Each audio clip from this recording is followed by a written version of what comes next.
Hello friends, good morning. എല്ലാവർക്കും അർച്ചന ചേച്ചി LLB സീരിയലിന്റെ ലേറ്റസ്റ്റ് എപ്പിസോഡ് റിവ്യൂയിലേക്ക് സ്വാഗതം. അങ്ങനെ അർച്ചന അച്ചുവിനോട് പറയുന്നുണ്ട്, നീ എന്തിനാണ് അവളെ തല്ലാൻ പോയത്? ഇങ്ങനെയാണോ ഞാൻ നിന്നെ വളർത്തിയത്? ഈ പ്രശ്നം ഇനി ചന്ദ്രകാന്തത്തിൽ അറിഞ്ഞാൽ എന്താണ് ഉണ്ടാവുക എന്ന് നീ ചിന്തിച്ചോ എന്ന് അർച്ചന ചോദിക്കുമ്പോൾ അച്ചു പറയുന്നുണ്ട്, ചേച്ചി ഞാൻ എന്ത് ചെയ്യാനാ, എനിക്കൊന്നും അറിയില്ല ചേച്ചി എന്ന് പറഞ്ഞുകൊണ്ട് സങ്കടത്തോടെ അച്ചു അകത്തേക്ക് പോവുകയാണ്. അങ്ങനെ ആ രാത്രിയിൽ രുക്കു ചന്ദ്രകാന്തത്തിൽ എത്തുകയാണ്. രുക്കുവിനെ കണ്ടതും വിമല ചോദിക്കുന്നുണ്ട്, രുക്കു നീ എന്താണ് അച്ചു ഇല്ലാതെ ഒറ്റയ്ക്ക് ഈ രാത്രിയിൽ വന്നതെന്ന് ചോദിക്കുമ്പോൾ രുക്കു പറയുന്നുണ്ട്, എന്തേ അച്ചു വന്നാൽ മാത്രമേ എന്നെ ചന്ദ്രകാന്തത്തിലേക്ക് കേട്ടുള്ളൂ എന്ന് ചോദിച്ചുകൊണ്ട് രുക്കു ദേഷ്യപ്പെട്ട് അകത്തേക്ക് പോവുകയാണ്. ഉള്ളിലേക്ക് കയറിയതും സത്യനെ കണ്ട് രുക്കു ആകെ വിഷമത്തോടെ കരയുന്നുണ്ട്. അപ്പോഴേക്കും അങ്ങോട്ടേക്ക് ചന്ദ്രയും വരികയാണ്. എല്ലാവരും പരസ്പരം മാറി മാറി ചോദിക്കുന്നുണ്ട്, എന്തു പറ്റി രുക്കു, അർച്ചന നിന്നെ അവിടെ നിന്ന് ആട്ടി ഇറക്കി വിട്ടോ എന്നൊക്കെ ചോദിക്കുമ്പോൾ രുക്കു പറയുന്നുണ്ട്, ഞാനിനി അമ്പാട്ടിലേക്ക് പോകുന്നില്ല, എന്നെ ആരും ഇറക്കി വിട്ടതല്ല, ഞാൻ സ്വയം ഇറങ്ങി പോന്നതാണ്. ഞാനും അച്ചുവും തമ്മിൽ വഴക്കിടേണ്ടി വന്നു.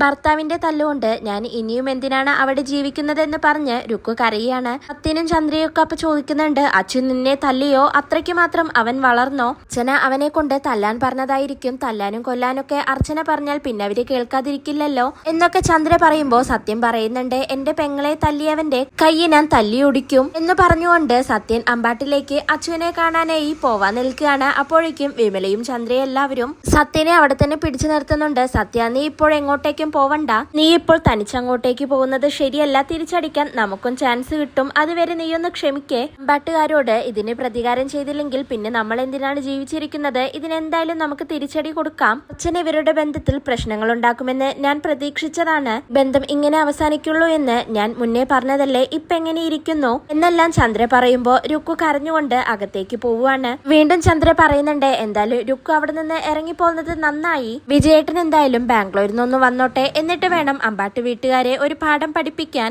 വകുപ്പ് ഗാർഹിക പീഡനം അമ്പാട്ട് അർച്ചനയും ആങ്ങളമാരും അനുഭവിക്കാൻ പോകുന്നതേയുള്ളൂ എന്നൊക്കെ ചന്ദ്ര പറയാണ്. അച്ചു ആണെങ്കിൽ രുക്കു പോയ സങ്കടത്തിൽ അങ്ങനെ വിഷമിച്ചുകൊണ്ട് റൂമിൽ ഇരിക്കുകയാണ്. രുക്കു പറഞ്ഞ ഓരോ വാക്കുകളും തല്ലാനിടയായ സാഹചര്യങ്ങളെല്ലാം അച്ചു അങ്ങനെ ആലോചിച്ചുകൊണ്ടിരിക്കുകയാണ്. അപ്പോഴാണ് അങ്ങോട്ടേക്ക് അർച്ചന വരുന്നത്.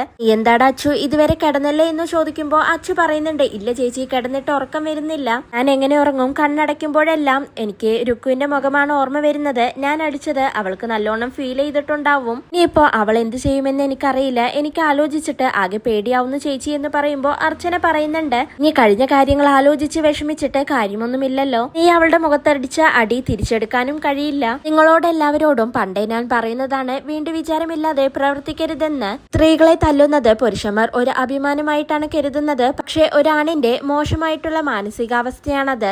എന്തായാലും ഇപ്പോൾ ഒരു കാര്യം ചെയ്യ്, നീ ഫോണിൽ വിളിച്ച് സോറി പറഞ്ഞ് അവളെ തിരികെ വിളിക്ക്, പെട്ടെന്നുണ്ടായ ദേഷ്യത്തിൽ അവൾ ചിലപ്പോൾ ഇറങ്ങിപ്പോയതാവാം, എന്റെ ഒരു വിളിക്കായി അവൾ കാത്തിരിക്കുകയായിരിക്കുമെന്ന് അർച്ചന പറയുമ്പോ അച്ചു പറയുന്നുണ്ട്, ഞാൻ വിളിച്ചാലും അവൾ ഫോൺ എടുക്കില്ല ചേച്ചി, ചേച്ചിക്കൊന്ന് അവളെ വിളിക്കാവോ എന്ന് ചോദിക്കുമ്പോ അർച്ചന പറയുന്നുണ്ട്, എടാ ഞാനല്ല, നീയാണ് അവളെ തിരികെ വിളിക്കേണ്ടത്, എന്റെ കോള് കണ്ടാൽ ചിലപ്പോൾ അവൾ എടുക്കില്ല, നീ എന്തായാലും വിളിക്കേ, നീ ഒന്ന് വിളിക്കേ, അവള് ഫോൺ എടുക്കുമെന്നൊക്കെ പറഞ്ഞ് അച്ചു ഫോൺ എടുത്ത് രുക്കുവിനെ വിളിക്കുകയാണ്. 2 പ്രാവശ്യം ഫോണിൽ വിളിക്കുന്നുണ്ടെങ്കിലും രുക്കു ഫോൺ എടുക്കുന്നില്ല. രുക്കു ഫോൺ എടുക്കാത്തതുകൊണ്ട് തന്നെ അച്ചുവിനാണെങ്കിൽ നല്ല വിഷമമുണ്ട്. അച്ചുവിന്റെ കോള് കാണുന്നതും രുക്കു മനസ്സിൽ ചിന്തിക്കുന്നുണ്ട്, ഇവൻ എന്തിനാണ് ഇപ്പൊ എന്നെ വിളിച്ചത്, കോംപ്രമൈസിനായിരിക്കും ഇപ്പൊ വിളിക്കുന്നത്, അതിന് എന്നെ കിട്ടില്ല എന്ന് പറഞ്ഞു രുക്കു 2 പ്രാവശ്യവും ഫോൺ കട്ട് ചെയ്യാണ്. പിന്നീട് അർച്ചന പറയുന്നുണ്ട്, ശരി നീ വിളിച്ചിട്ട് എടുത്തില്ലല്ലോ, ഞാനൊന്ന് വിളിച്ചു നോക്കാമെന്ന് പറഞ്ഞ് അർച്ചന രുക്കുവിന്റെ ഫോണിലേക്ക് വിളിക്കുന്നുണ്ടെങ്കിലും രുക്കു അപ്പോഴേക്കും ഫോൺ സ്വിച്ച് ഓഫ് ചെയ്ത് വെക്കുകയാണ്. അർച്ചന എന്നിട്ട് അച്ചുവിനോട് പറയുന്നുണ്ട്, നീ വിഷമിക്കണ്ട, അവളുടെ ദേഷ്യം മാറിയിട്ടുണ്ടാവില്ല, ഫോണിൽ വിളിച്ച് അവൾ എടുക്കുന്നില്ലെങ്കിൽ ഇനി നീ വിളിക്കാൻ നിൽക്കണ്ട,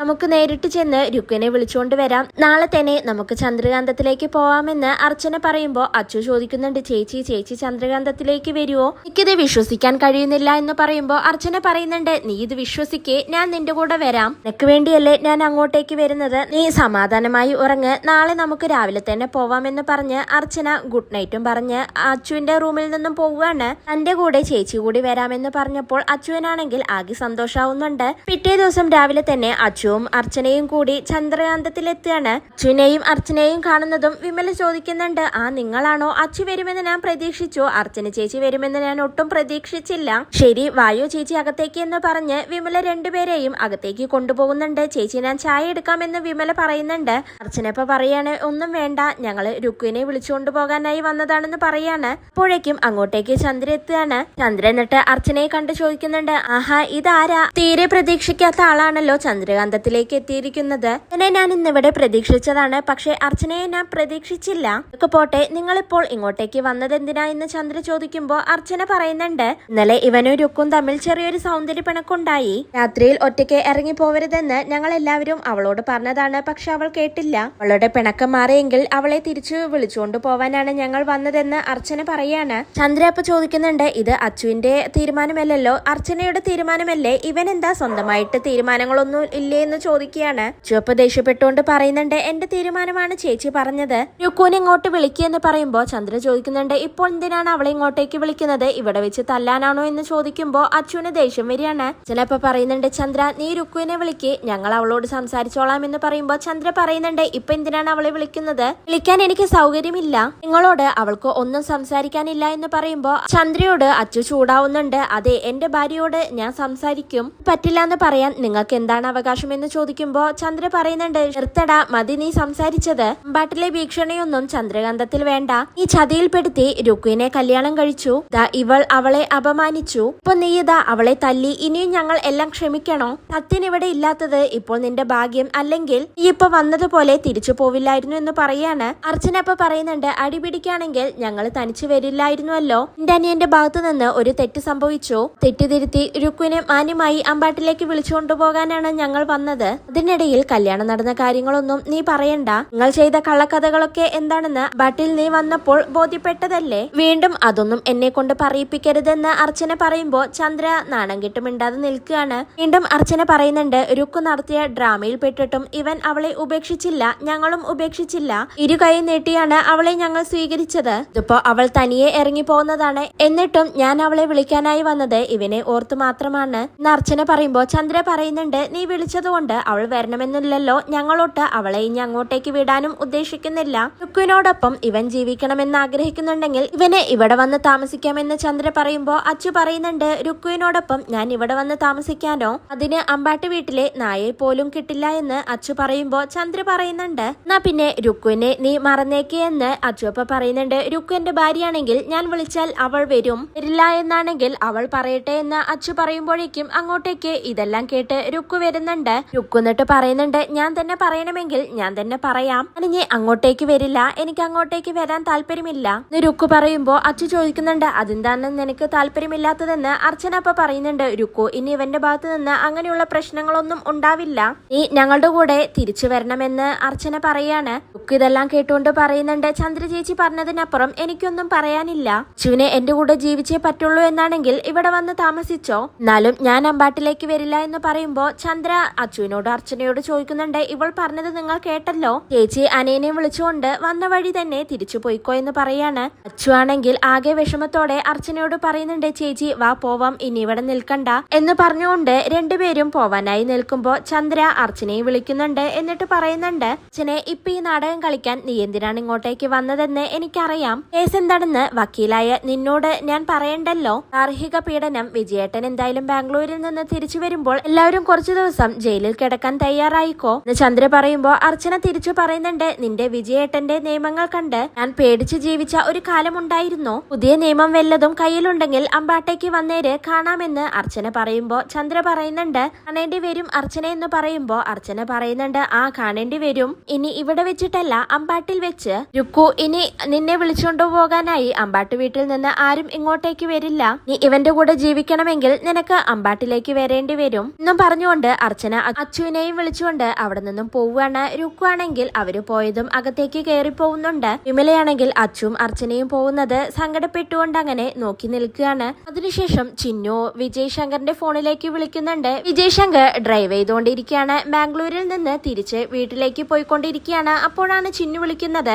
എന്താണ് മോളെ കാര്യമെന്ന് ചോദിക്കുമ്പോ ചിന്നു പറയുന്നുണ്ട്, അച്ഛനെ എന്നോട് ദേഷ്യമാണെന്ന് എനിക്കറിയാം, അതുകൊണ്ടാണല്ലോ അന്നത്തെ പ്രശ്നത്തിന് ശേഷം പിന്നെ എന്നെ വിളിക്കാതിരുന്നത് എന്നൊക്കെ ചിന്നു പറയുമ്പോ വിജയ് ശങ്കർ മനസ്സിൽ ചിന്തിക്കുന്നുണ്ട്, നിന്റെ അവസരവാദം അന്ന് ഞാൻ ഹോസ്പിറ്റലിൽ വെച്ച് കണ്ടതാണ്, നിന്നോട് എനിക്കൊരു സ്നേഹവുമില്ല എന്നൊക്കെ വിജയ് ശങ്കർ അങ്ങനെ മനസ്സിൽ ചിന്തിക്കുന്നുണ്ട്. ചിന്നു അപ്പൊ ചോദിക്കുന്നുണ്ട്, എന്താണ് അച്ഛാ സൈലന്റ് ആയത്, എന്താണ് ഒന്നും മിണ്ടാത്തതെന്ന് ചോദിക്കുമ്പോ വിജയ് ശങ്കർ പറയുന്നുണ്ട്, ഒന്നില്ല മോളെ, പെട്ടെന്ന് നീ വിളിച്ചപ്പോൾ സ്നേഹവും സങ്കടം കൊണ്ട് എന്ത് പറയണമെന്ന് എനിക്ക് അറിയുന്നില്ല. വിജയ് ശങ്കർ പറയുമ്പോ ചിന്നു ചോദിക്കുന്നുണ്ട്, അച്ഛാ ഞാൻ അന്ന് ഹോസ്പിറ്റലിൽ വെച്ച് അങ്ങനെ പെരുമാറിയത് അച്ഛന് സങ്കടായോ എന്ന് ചോദിക്കുമ്പോ വീണ്ടും വിജയ് ശങ്കർ മനസ്സിൽ ചിന്തിക്കുന്നുണ്ട്, ഇന്ന് നീ ചെയ്തതൊന്നും ഞാൻ ഒരിക്കലും മറക്കില്ലടി, ഇതിനെല്ലാം നിനക്ക് ഞാൻ വെച്ചിട്ടുണ്ടെന്ന് മനസ്സിലങ്ങനെ ചിന്തിക്കുകയാണ്.